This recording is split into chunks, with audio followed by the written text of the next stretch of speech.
अस्सलामुअलैकुम फ्रेंड्स, मैं हूं अहमद रज़ा और इंफॉर्मेशन टेक्नोलॉजी में आप सबको वेलकम कहता हूं CS605 के लेक्चर नंबर 41 में। तो आज का हमारे इस लेक्चर का जो टॉपिक है वो है बिज़नेस प्रोसेस। बिज़नेस के बारे में आज हम पढ़ेंगे। तो सबसे पहले हमारे पास जो टॉपिक है इस लेक्चर में वो है बिज़नेस प्रोसेस।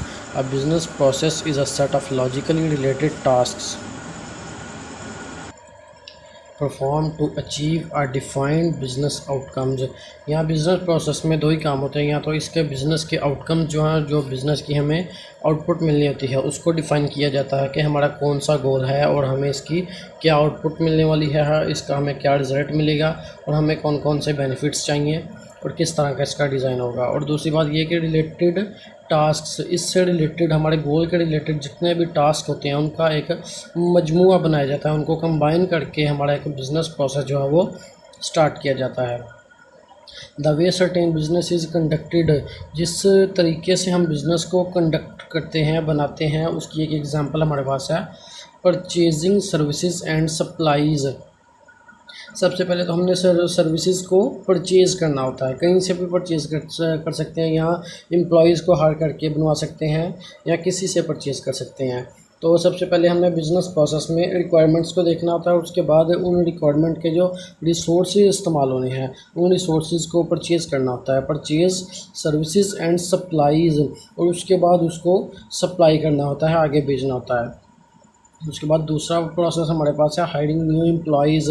हमें स्किलफुल लोग चाहिए होते हैं इसके लिए, तो हमें नए जो लोग होते हैं, नए एम्प्लॉयज़ जो होते हैं वो हायर करने पड़ते हैं। तीसरा पेइंग सप्लायर्स, और जो फिर हमारे सप्लायर्स होते हैं जो हमारी सर्विसेज को आगे लोगों तक पहुंचाते हैं, उनको हमने पे करना होता है उनके काम के लिए। तो ये हमारे पास एक बिज़नेस प्रोसेस है। उसके बाद हमारे पास है ये बिज़नेस प्रोसेस का री इंजीनियरिंग मॉडल है। इसमें हमारे पास सबसे पहले तो आएगा बिज़नेस डेफिनेशन, के सबसे पहले बिज़नेस को डिफ़ाइन किया जाएगा कि बिज़नेस है क्या। तो बिज़नेस हमने पीछे पढ़ा है कि ये एक लॉजिकली रिलेटेड टास्क होते हैं, टास्क का मजमूआ होता है जो हमें बिज़नेस की आउटकम्स को डिफ़ाइन करता है, बिज़नेस की आउटपुट के बारे में बताता है, उसके डिज़ाइन के बारे में बताता है। तो ये प्रोसेस हमारा स्टार्ट होके जाएगा प्रोसेस आइडेंटिफिकेशन के लिए। तो उसमें इसके बाद हम प्रोसेस को आइडेंटिफाई करेंगे कि कौन सा प्रोसेस है, किस तरह से इसने बनना है और इसका डिज़ाइन किस तरह का है, इसमें रिक्वायरमेंट्स कौन कौन सी आएंगे। उसके बाद ये प्रोसेस चलता हुआ जाता है प्रोसेस इवैल्यूएशन में। इसमें हमने कॉस्ट के हवाले से देखना होता है कि इस पर कितनी कॉस्ट आएगी, कितना टाइम लगेगा और कितने बंदों की हमें ज़रूरत पड़ेगी इस प्रोग्राम को बनाने के लिए। उसके बाद यही प्रोसेस आगे चलता जाएगा प्रोसेस स्पेसिफिकेशन में। अब यहाँ स्पेसिफिकेशन में हम अपनी रिक्वायरमेंट्स को, अपनी नीड्स को देखेंगे कि कौन कौन सी रिक्वायरमेंट्स हैं जो हमें हमारे क्लाइंट ने दी हैं। उसके बाद इनमें से कौन कौन सी हैं जो टेक्नोलॉजिकली यानी कि टेक्निकली मुमकिन है, पॉसिबल है, जो जो मुमकिन है, जो हम टेक्निकली काम कर सकते हैं, उसको हमने स्पेसिफिक करके वेरीफाई कर देना है, और जो नामुमकिन होंगी उनको हमने ख़त्म कर देना है, या थोड़ी सी काट छांट करके उनको छोटा कर देना है या किसी भी तरीके से उनको चेंज कर देना है। तो ये हमारी होगी स्पेसिफिकेशन। उसके बाद यही प्रोसेस आगे चलता जाएगा तो जाएगा प्रोटोटाइपिंग में।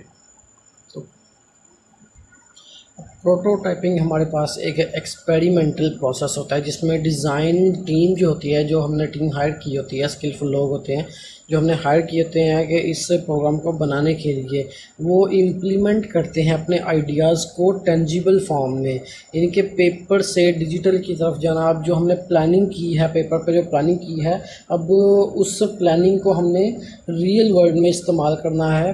तो रियल काम में इस्तेमाल करके उससे उन्हीं स्टेप को, उसी प्लानिंग को हमने फॉलो करके अपना काम जो है वो स्टार्ट करना है डिजिटली। तो ये हमारे पास प्रोटोटाइपिंग कहलाएगी। उसके बाद हमारे पास जो ऑप्शन आएगा वो है री इन्फाइनमेंट एंड इंस्टेंसिएशंस। इसमें यह होता है कि जो भी हमने सॉफ्टवेयर बनाया है, अब इसकी हमने एक्सटर्नली और इंटरनली इम्प्रूवमेंट के बारे में देखना कि किसी किस्म की कोई हमारी जो आउटपुट है वो कम तो नहीं है, या इसमें जो हम बनाना चाह रहे थे वो डिज़ाइन बिल्कुल क्लियर है, या किसी किस्म की इम्प्रूवमेंट या चेंजिंग वगैरह होने वाली है। तो वो दोबारा से करके, तो दोबारा ये प्रोग्राम हमारा जो है वो प्रोसेस आइडेंटिफिकेशन पे आएगा कि ये दोबारा आइडेंटिफाई करेगा और वेरीफाई करेगा कि हमारा जो काम है वो बिल्कुल ठीक तरीके से हो गया या नहीं। ये साइकिल दोबारा तब तक चलती रहेगी जब तक यहाँ हमारे पास रिफाइनमेंट में हमारी इम्प्रूवमेंट जो है वो कंप्लीट नहीं हो जाती।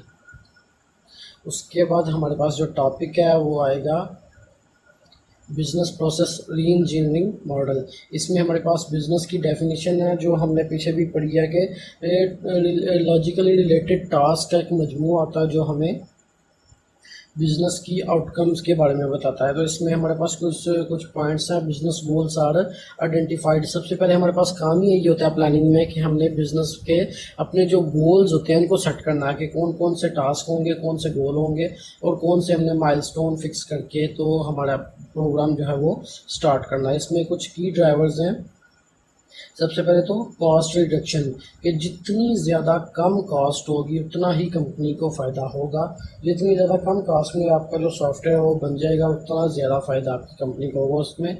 उसके बाद टाइम रिडक्शन, कि जितना ज़्यादा कम टाइम में आप अपने सॉफ्टवेयर को बनाएंगे उतना ही आपके लिए अच्छा होगा। अगर आप टाइम से पहले अपना जो प्रोजेक्ट है वो कंप्लीट करके टेस्टिंग करके अपने क्लाइंट के हैंड ओवर करेंगे तो उससे आपकी इमेज बनेगी, ये आपकी कंपनी के लिए बहुत ज़्यादा बेहतर होगा। तो इसमें सबसे पहले कॉस्ट रिडक्शन के कॉस्ट कम से कम होनी चाहिए और टाइम रिडक्शन में कि टाइम भी कम से कम लगना चाहिए। और तीसरा है क्वालिटी इम्प्रूवमेंट, चाहे अब इंटरनली हो या एक्सटर्नली हो, क्वालिटी जो है वो दोनों की बिल्कुल अच्छी होनी चाहिए। किसी भी किस्म की कोई इनमें खामी नहीं होनी चाहिए या कोई एरर वगैरह नहीं होना चाहिए। बिल्कुल क्वालिटी जो है वो देखते ही क्लाइंट का दिल करेगा ये वाकई अच्छा, ये प्रोग्राम जो है वो मेरी रिक्वायरमेंट्स के मुताबिक ही बना है, ये वाकई बहुत अच्छा है। उसके बाद personal development and empowerment.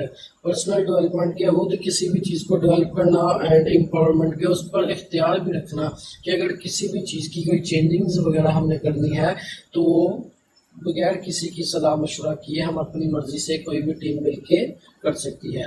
May be defined at business level और for specific components of the business. ये जो सारे के सारे की ड्राइवर्स हैं ये बिजनेस लेवल के लिए भी हो सकते हैं या किसी स्पेसिफिक पार्ट के लिए भी हो सकते हैं।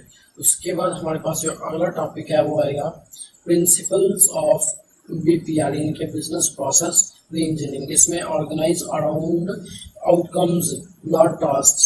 हमने यहाँ पे अपनी आउटकम्स को यानी कि अपनी आउटपुट को ऑर्गेनाइज करना है, ज़्यादा टास्क पे फोकस नहीं करना है, हमने अपनी आउटकम्स पे यानी कि हमारे जो भी रिजल्ट्स आने वाले हैं उस पर ज़्यादा फोकस करके उसकी क्वालिटी को ज़्यादा से ज़्यादा अच्छा बनाने की कोशिश करनी है। सेकेंड पॉइंट है have those who use the output of the process perform the process। ऐसे लोग भी वहाँ पे मौजूद है जिन्होंने इस प्रोग्राम को इस प्रोडक्ट को इस्तेमाल करना है, वो अपने इस प्रोसेस को परफॉर्म करके इसकी आउटपुट को चेक करें क्या ये बिल्कुल ठीक है या नहीं। उसके बाद तीसरा पॉइंट है incorporate information processing work into the real producing the raw information. अब यहाँ पे इंफॉर्मेशन की जो प्रोसेसिंग है जो हमारे पास वर्ड है प्रोसेसिंग में उसको हमने प्रोडक्ट में चेंज करना है। जो हमारे पास रॉ इंफॉर्मेशन रॉ मटेरियल होता है जो अभी इनकम्प्लीट हो जिससे मिलके चीज होती है उसे हम रॉ फैक्ट्स एंड फिगर्स वगैरह कहते हैं। तो रॉ इंफॉर्मेशन होती है उसको हमने प्रोसेस करके अपनी रियल प्रोडक्ट की तरफ आगे बढ़ना। उसके बाद treat geographically dispersed resources as to their centralized।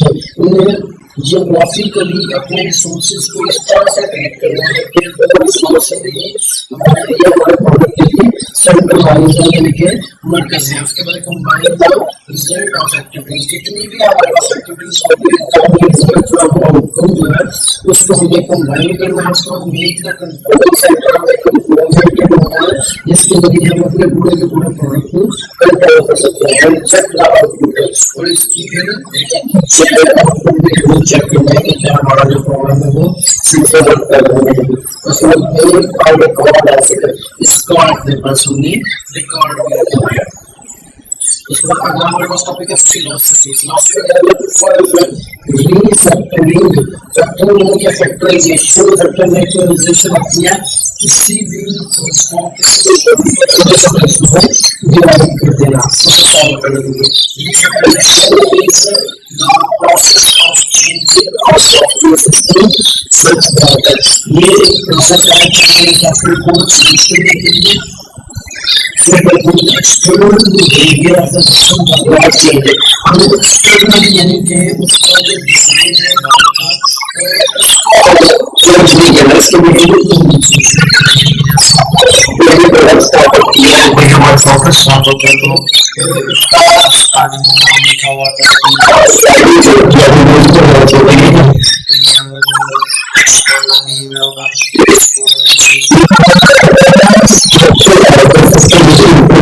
हमें इम्प्रूवमेंट विद रिस्ट्रक्चर को इम्प्रूव करने की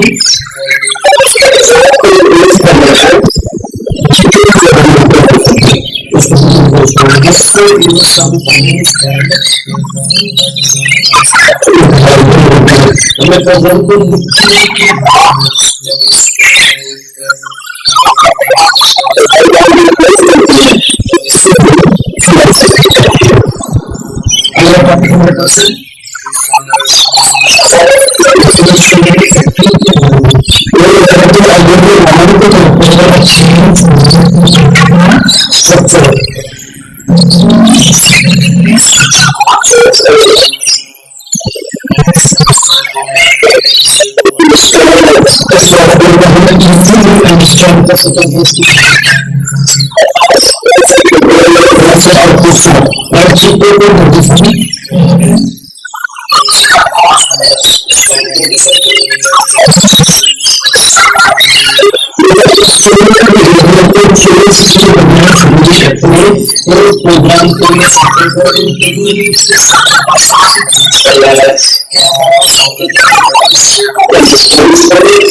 प्रोग्राम को